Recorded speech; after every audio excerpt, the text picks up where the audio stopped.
Capital TV देख रहे हैं आप। मैं हूं आपके साथ सोनाली। 10 मार्च के नतीजों से पहले तमाम टीवी चैनल आपके लिए एग्जिट पोल लेकर आ रहे हैं। इसी बीच कैपिटल टीवी का एग्जिट पोल 5वें चरण के बारे में क्या कहता है आपको बता दें।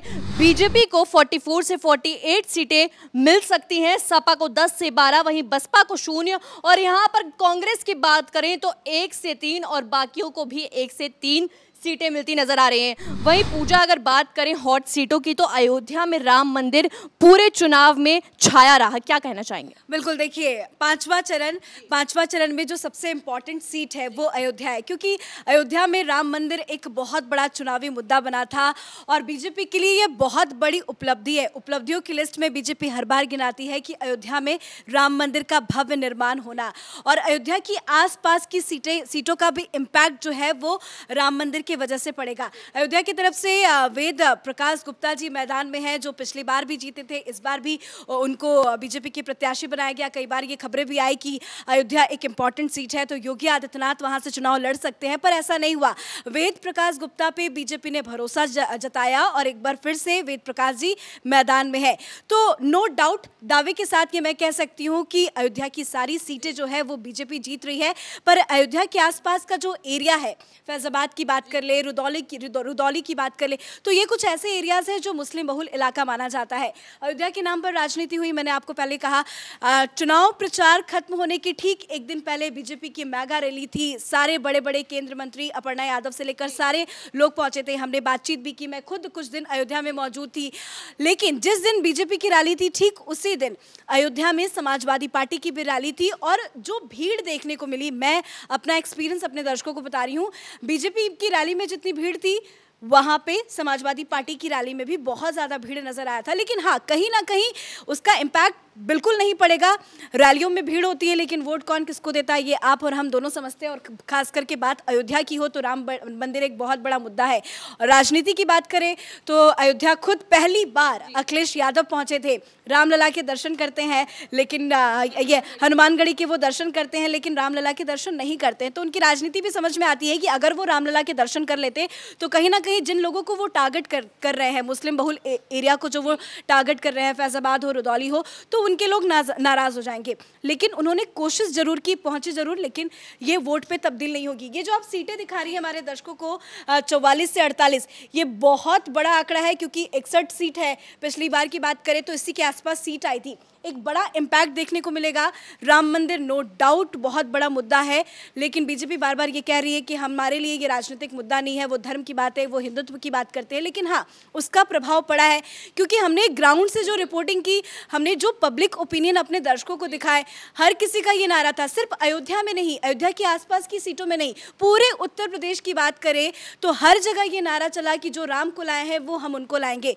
तो पूजा, आप ग्राउंड लेवल पे गई, आपने बताया अयोध्या में आप काफी दिन रही भी, आपने ग्राउंड लेवल पे कवर किया। राम मंदिर के अलावा कोई मुद्दा है लोगों के पास? बिल्कुल नहीं। मैं तो ये कह रही हूँ कि अयोध्या ही नहीं, पूरे उत्तर प्रदेश में अगर टॉप प्रायोरिटी पे कुछ मुद्दे हैं, एक्सप्रेसवे, एम्स, विकास के मुद्दों को छोड़ दिया जाए, हिंदुत्व के मुद्दे पे, धर्म के मुद्दे पे अगर किसी चीज को जोड़े तो सबसे बड़ा मुद्दा है राम मंदिर। क्योंकि राम मंदिर का निर्माण होना कभी किसी ने सपने में नहीं सोचा होगा और ये नारा भी यूपी चुनाव में गूंजा कि जो राम को लाए हैं हम उनको लाएंगे। तो नो डाउट उत्तर प्रदेश में बीजेपी की तरफ से जो राम मंदिर निर्माण का कार्य किया गया है, बहुत लड़ाइयां हुई, दंगे देखे, पता नहीं किस तरह की राजनीति देखी, लेकिन जो निर्णय लिया गया, राम मंदिर का भव्य निर्माण हो रहा है, इसमें नो डाउट बीजेपी की जीत इस सीटों पे तो मिलनी तय है। जी बिल्कुल, अयोध्या की बात हो गई तो जो राम को लाए हैं हम उनको लाएंगे, ये नारा छाया रहा। लेकिन अब दूसरी हॉट सीट की बात करते हैं, अमेठी की बात करें, सिराथू की बात करें तो क्या कहना चाहेंगे युधिष्ठिर? माहौल क्या लग रहा है आपको? देखिए, सिराथू सीट पर इस बार डिप्टी सीएम केशव प्रसाद मौर्य लड़ रहे हैं और यहाँ पर मामला जो एक कह सकते हैं बहुत ही दिलचस्प है, मुकाबला बहुत दिलचस्प है। और हमारे हिसाब से जो एग्जिट पोल के हिसाब से कैपिटल टीवी का जो एग्जिट पोल है वो साफ तौर पर फिर से वही उम्मीद दिखा रहा है बीजेपी को जो पिछली बार उनकी सीटें आई थी। तो पिछली बार अगर बात करें 2017 में इन्हीं 12 जिलों की 61 सीटों पर जब मतदान हुआ तो 47 सीटें बीजेपी के खाते में गई थी और फिर से बीजेपी इतिहास दोहरा रही है। बड़ी बात यह है कि सपा गठबंधन को सिर्फ 10 से 12 सीटें मिलती हुई दिखाई दे रही हैं एग्जिट पोल के हिसाब से, बाकी कांग्रेस को 1 से 3 मिल रही हैं। हो सकता है कि अमेठी में शायद एक आध सीट उनको मिल जाए, लेकिन इतना ज़रूर है कि ये जितनी भी 5वें चरण की सीटें हैं जिन पर वोटिंग हुई, जिनके हम आपको एग्जिट पोल दिखा रहे हैं, वो सारी की सारी कहीं ना कहीं सुर्खियों में रही हैं सीटें। सिराथू सीट हो, कुंडा सीट हो, अब राजा भैया रघु प्रताप सिंह जो है राजा भैया वो भी चुनावी मैदान में थे, लेकिन अचानक से जो गुलशन यादव हैं समाजवादी पार्टी के प्रत्याशी, उनके बीच ऐसी कोई स्थिति बनी जिससे विवाद पैदा हुआ और उसके बाद इसका फायदा कहीं ना कहीं बीजेपी को मिला। बीजेपी को इसलिए मिला क्योंकि जैसे ही राजा भैया पर हमला हुआ तो उन्होंने इस मुद्दे को जोर शोर से उठाया। उनकी जो कम्युनिटी के लोग हैं वो कहीं ना कहीं समाजवादी पार्टी के खिलाफ दिखे, तो इसका फायदा राजा भैया को भी मिलेगा, साथ में कहीं ना कहीं इसका बीजेपी को फायदा मिलता वो दिखाई दे रहा है। अगर मैं बात करूं जिस तरीके से हमारे सहयोगी बताया पूजा ने कैसे अयोध्या जाकर उन्होंने ग्राउंड रिपोर्ट की और बताया कि कैसे वहां पर मुद्दा राम मंदिर है, तो राम मंदिर बहुत बड़ा मुद्दा है। तो इस बार जो वोटिंग है वो कहीं ना कहीं राम मंदिर के मुद्दे तो हमारे एग्जिट पोल के हिसाब से भी सबसे ज्यादा बीजेपी को मिल सकती है, तो क्या पूरा का पूरा क्रेडिट इसमें राम मंदिर को जाता है?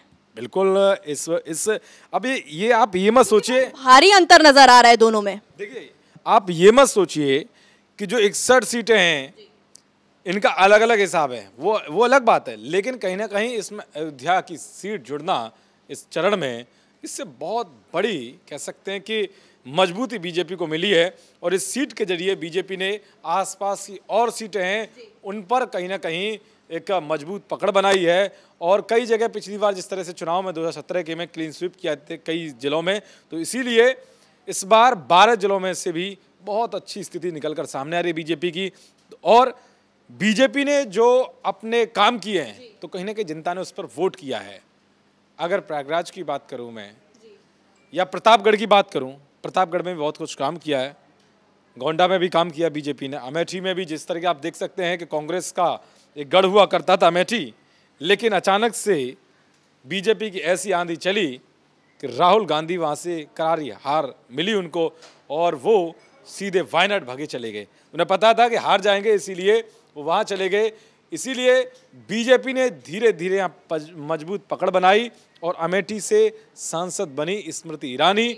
और वो लगातार, ऐसा नहीं है कि आप सोच रहे हैं कि अमेठी से वो सांसद बन गई तो बस अब हो गया जो होना था, लेकिन वो लगातार वहाँ पर मजबूत पकड़ बना रही हैं, काम कर रही हैं, वहाँ के विकास कार्यों की समीक्षा करती हैं। जब भी स्मृति ईरानी जाती हैं वहाँ के लोगों से मिलती हैं, तो 2019 के चुनाव का इस बार इम्पैक्ट जरूर अमेठी में पड़ेगा, क्योंकि अगर कांग्रेस के गढ़ को भेदती है बीजेपी 2019 के चुनाव में और स्मृति ईरानी जीतकर संसद पहुंचती हैं और केंद्रीय मंत्री बनती हैं और वो लगातार लोगों के बीच रहती हैं, अमेठी के लोगों के बीच, तो इससे बीजेपी को मजबूती मिली है।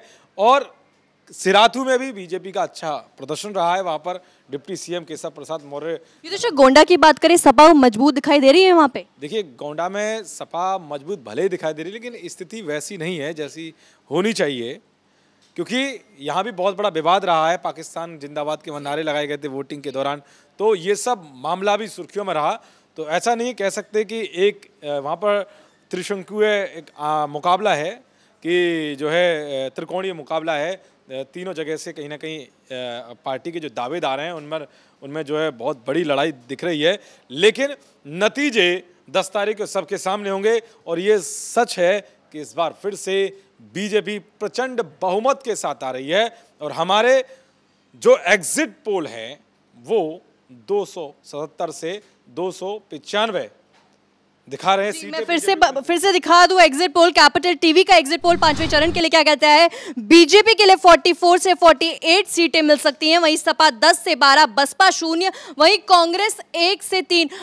युधिष्ठिर, क्या ये अमेठी का एक बहुत बड़ा रिजल्ट रह सकता है? देखिए हो सकता है अमेठी से का सीट निकले, क्योंकि बाकी चरणों में हमने देखा 0 पर थी, लेकिन इधर अमेठी है तो शायद 1 से 3 आ गई।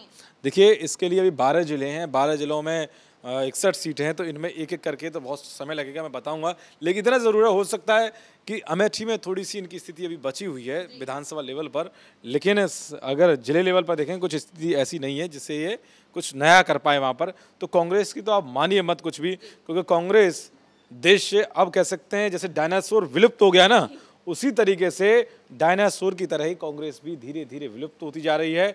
और इसकी जो मजबूत पकड़ है कहीं ना कहीं और पार्टी जैसे आम आदमी पार्टी भले ही दस्तक दे चुकी है या फिर बीएसपी फिर से पुनर्जीवित धीरे धीरे हो रही है, लेकिन उस तरीके से नहीं जिस तरीके से उसकी पहले पकड़ थी। अब अगर बात की जाए समाजवादी पार्टी की, उसने गठबंधन किया है कई बातों को लेकर कि इस बार बहुत कुछ उन्होंने कयास लगाया। अखिलेश यादव अब कह रहे थे कि एग्जिट पोल तो खराब है, हमारी दोबारा से सरकार बन रही है, लेकिन अखिलेश यादव को समझना होगा कि ज़मीनी स्तर पर जाने से पता चलता है। हमारी पूरी टीम ने, कैपिटल टीवी की टीम ने ज़मीनी हकीकत को टटोला है, लोगों से बातचीत की है। बिजली, सड़क, पानी और सुरक्षा ये तमाम मुद्दे हैं जिनके आधार पर जनता ने वोट किया है। अयोध्या का बहुत बड़ा मुद्दा है इस चरण में, 5वें चरण में, और भी अगले चरणों में जो कई हॉट सीट हैं उनमें भी बड़े बड़े मुद्दे हैं। तो मुझे लगता है कि इस बार फिर से बीजेपी प्रचंड बहुमत के साथ हमारे एग्जिट पोल के जरिए दिख रही है। अब ये देखना होगा कि 10 तारीख को क्या कुछ नतीजे आते हैं। बहुत बहुत शुक्रिया युधिष्ठिर। तो कैपिटल टीवी का एग्जिट पोल साफ कहता है कि बीजेपी को ज्यादा सीटें मिल सकती है, उसके बाद सपा, बसपा, कांग्रेस और बाकी। तो ये था कैपिटल टीवी का 5वें चरण का एग्जिट पोल। कैमरामैन अशोक के साथ मैं सोनाली, कैपिटल टीवी।